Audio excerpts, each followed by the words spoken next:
Philippe Arnaud, merci beaucoup de venir sur notre stand au Salon du Management. Hein.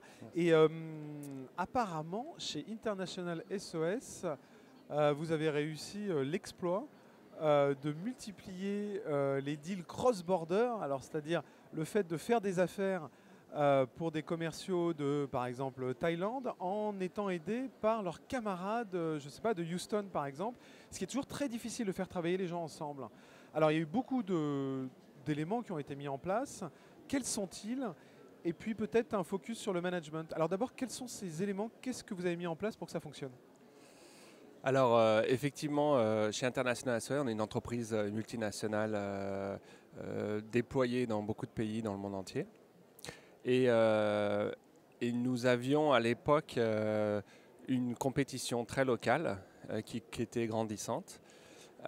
Et donc l'idée, c'était de faire travailler ensemble tous les collaborateurs pour, mondialement, pour pouvoir avoir un pipeline qui clôt beaucoup plus rapidement que la compétition et pour pouvoir avoir l'aide de collègues qui sont basés au siège, qui eux-mêmes ont des relations avec des directeurs médicaux qui sont chez le client des influenceurs qui aident à accélérer justement et à clore des deals. Donc c'est ce qu'on appelait le cross-border deal. Donc à l'époque, on avait un système de partage du profit. Donc si vous voulez, si vous aviez par exemple une clinique au Nigeria avec un client, un pétrolier dont le siège est à Houston, le Business Development Manager, BDM, sur place au Nigeria, à l'époque, ne souhaitait pas partager son pipeline avec ses collègues de Houston parce qu'il savait qu'il allait devoir redonner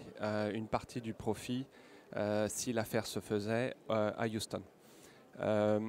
En me baladant entre guillemets sur le terrain, que ce soit au Nigeria, en Thaïlande ou à Houston, je me suis aperçu que il y avait peut-être d'autres manières pour les personnes, les vendeurs, de collaborer ensemble.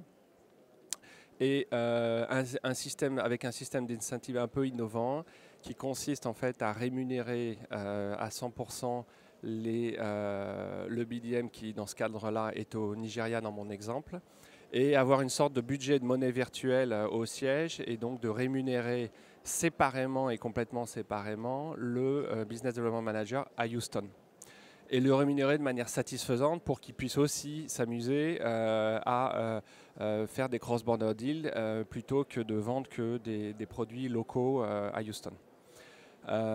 Une fois que ce système a été mis en place, au bout de 2 ans, le nombre de ce qu'on appelait cross-border deals a fortement cru, de passant d'une moyenne de 50 avant, qui était notre benchmark, à 100, 200 très rapidement au bout d'un an. Et puis aujourd'hui à peu près à 1000 par an à peu près, ce qui représente en gros un tiers du business. Voilà, et des centaines de millions d'euros d'après ce que je comprends. Alors du coup, par rapport à ça, il y a eu aussi quelque part des formations. D'ailleurs, nous-mêmes, on a participé aussi à ces formations pour que les gens travaillent mieux ensemble, pour avoir un référentiel commun. Et puis, il y a eu le leadership aussi qui a joué un impact dessus. Alors, effectivement, donc c'est toute une somme d'idées résumées de manière très brève, mais la formation des vendeurs a été essentielle et la formation et la formation presque continue en fait pour faire cette transformation culturelle. Une fois que les 700 BDM ont compris le système et ont commencé à l'appliquer petit à petit, en ont compris les bénéfices personnels, puisqu'effectivement ils arrivaient à avoir plus en plus de cross-border deals et donc arriver à atteindre leur objectif beaucoup plus rapidement. Une fois que ça a été fait, au passage, au niveau du senior management, il y a eu donc du côté du leadership beaucoup de travail pour convaincre en fait le senior management. Et donc finalement, le general manager dans mon exemple au Nigeria, ou le general manager en Thaïlande, ou le general manager à Houston, était un peu, si vous voulez, pris en sandwich entre du senior management à executive committee qui disait, bien, il y a ce nouveau système qui est vraiment sympathique, et à l'étage en bas, des vendeurs qui commençaient à devenir plus en plus enthousiastes du système cross-border. Donc ces general managers ont mis un peu de temps en fait à être convaincus.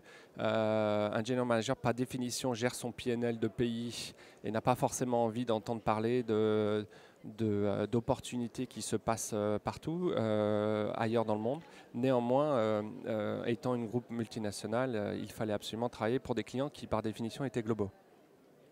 Voilà, donc des initiatives qui ont finalement beaucoup rapporté, qui ont même aidé, d'après ce que je comprends, l'entreprise à attirer des entreprises et du coup à accepter finalement d'être rachetés parce que d'un coup ils avaient accès à un marché mondial grâce à cette collaboration entre équipes.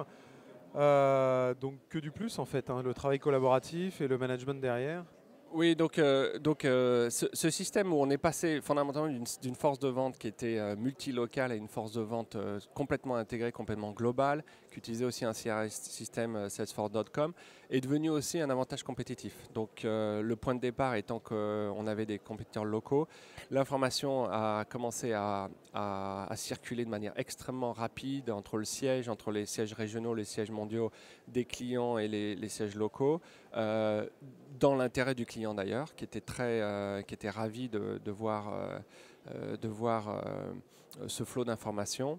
Le BDM était ravi lui-même parce que c'était plus intéressant de travailler avec des collègues dans le monde entier. Et au niveau groupe, on a pu approcher avec des compétiteurs qui étaient aussi quelque part des collègues et leur démontrer qu'en travaillant avec nous et en rentrant dans la famille, ils pouvaient en fait accéder à une force de distribution intégrée.